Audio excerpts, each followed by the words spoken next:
What is the role of religion in our ever-changing world? From the News Channel 5 Network, this is Issues of Faith. Hello, everyone. Welcome to Issues of Faith. Glad you are with us. I'm very excited about our guest. Our guest today is the founder of Nashville Inner City Ministries. And we're going to explain what that is. Many of you probably already know. And we are also going to talk about the book that I just read that's really great. It's called The Candy Bar that Lytle Thomas wrote. And this details everything behind Inner City Ministries, how it started from nothing and has grown into what it is today. And it's just a great book. I've read the whole thing, and it's quite inspirational. Happy to have with us Lytle Thomas, President Director of Nashville Inner City Ministries. Lytle, thank you for being here. Well, it's always great to be in the presence of the great Ben Hall. I'm just thrilled here. I know your viewers understand that. It is such an excitement to be here. Congratulations on this show. Lytle, thank you. I've been on your show. You have a show. I'm now having you on the show to talk about this book that I really did enjoy. And, all right, let's just start from the beginning. You're going to try to keep me out of the weeds. You're going to try to keep me focused, aren't you? Inner City Ministries, it's been called one of the best kept secrets in Nashville. That's but true. tell us, give us the basic information. What is Inner City Ministries? Inner City Ministry, Ben, is a mission strategy. A lot of people want to do good. They want to do mission work. They don't want to go overseas. They'd like to be involved in helping families, particularly at-risk families. But they don't know where to go, when to go, or afraid to go in some of the communities that we go to. So it is developed into a mission strategy where a person, everybody can come. There's a place in Inner City Ministry, there's a place in God's kingdom for everybody to serve. So they can come and be involved and work inside that structure to really be able to do mission work. And so it has been proven to be very, very successful. And we start out, we do the same thing we did years ago. We do three things. We start with the children and build a trusting relationship with the children. And then we work through those children to reach the parents. And then we develop a trusting relationship with the parents. And then we work through that family to reach the community.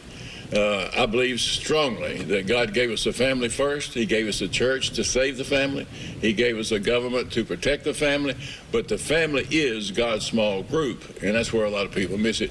Because when you fix the family, then you fix the problem. Now, the family may not do things the way I do things, because, nobody's like I am. I've got it down. But no, really, when you fix the family, you fix the problem. And so buses are a big part of this. What you have done is you have taken kids, primarily kids, inner city kids, you've taken them to churches, and you've introduced them to the Bible, to God.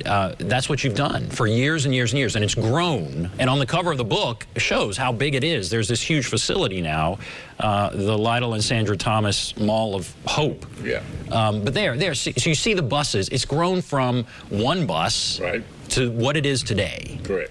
And that's what you do, is you take kids, and is that right? Yes, but when you go into the inner city, when we started out, Sandra and I used to drive down I-65 here and look over to what we call Settled Court. It's I can't even think of the name of the community now that used to Sam Levy.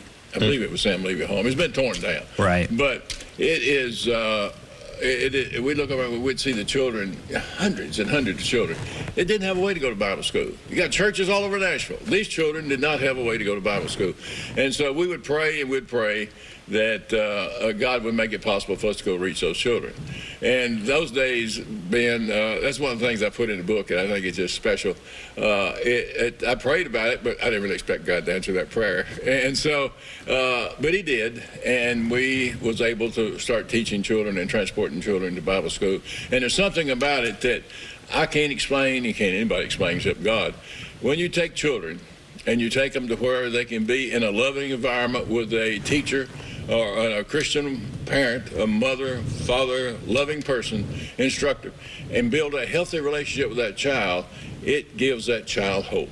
And hope is a missing value that we're seeing all across America now. You've been honored, recognized by so many people, the sheriff and so many people, the police chief. They appreciate the work that you're doing in the inner city.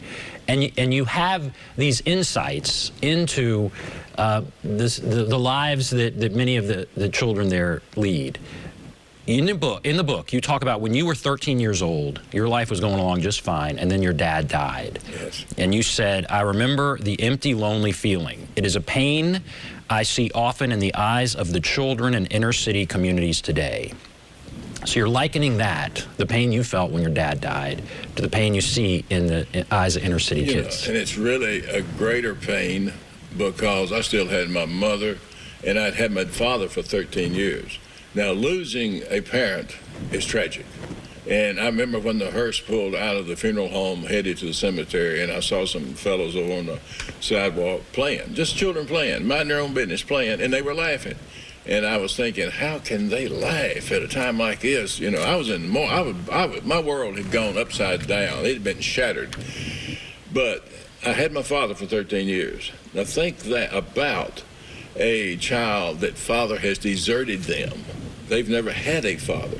That's got to be far more tragic than losing a parent. And I see that in our children's eyes. When a child comes up in and asks you, "Would you be my daddy?"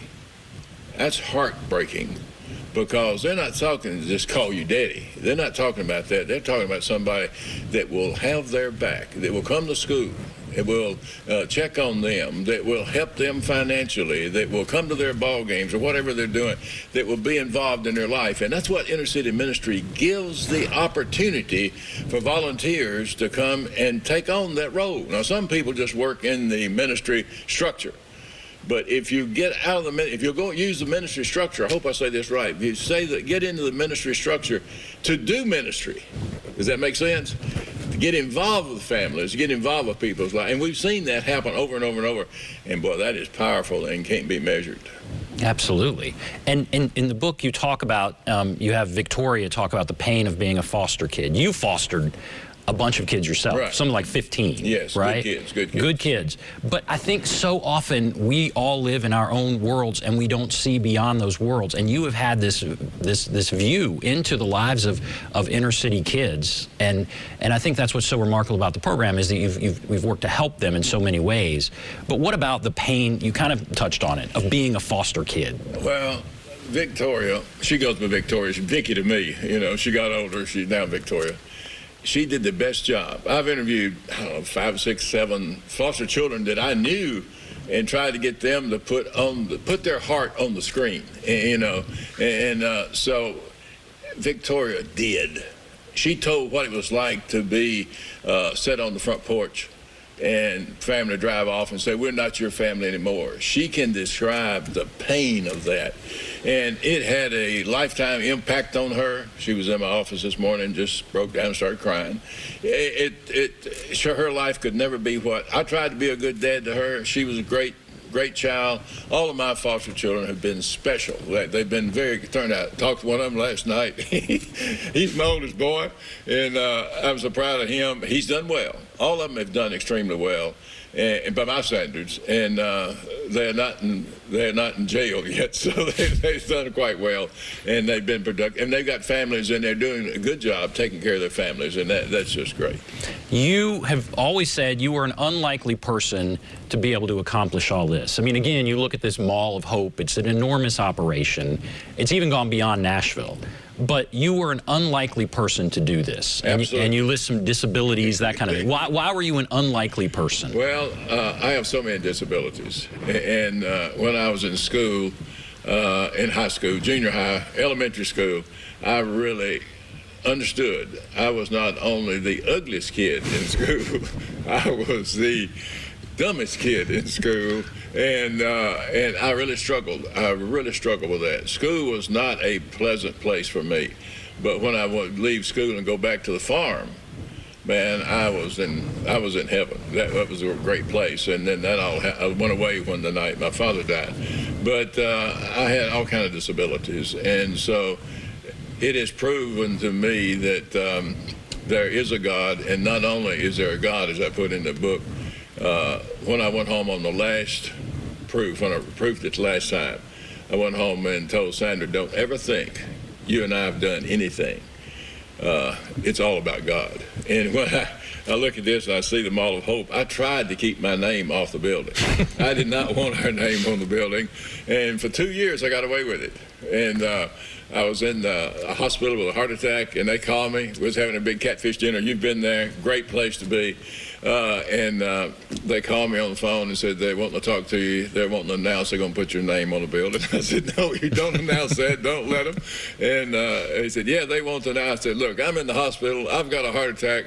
Last thing I need, don't put my name on the building, and hung up. And I got away with that for 2 years. And then they had a board meeting one day, and they brought up, we got one more thing to vote on, and the president is exempt from any participation in this discussion. And I thought, oh no, and they voted to put her name on the bill. Well, I'm glad. And just briefly before we go to break, it's dyslexia. You couldn't read. Let me clarify. You felt here. like you couldn't read. I couldn't read. Still can't read today.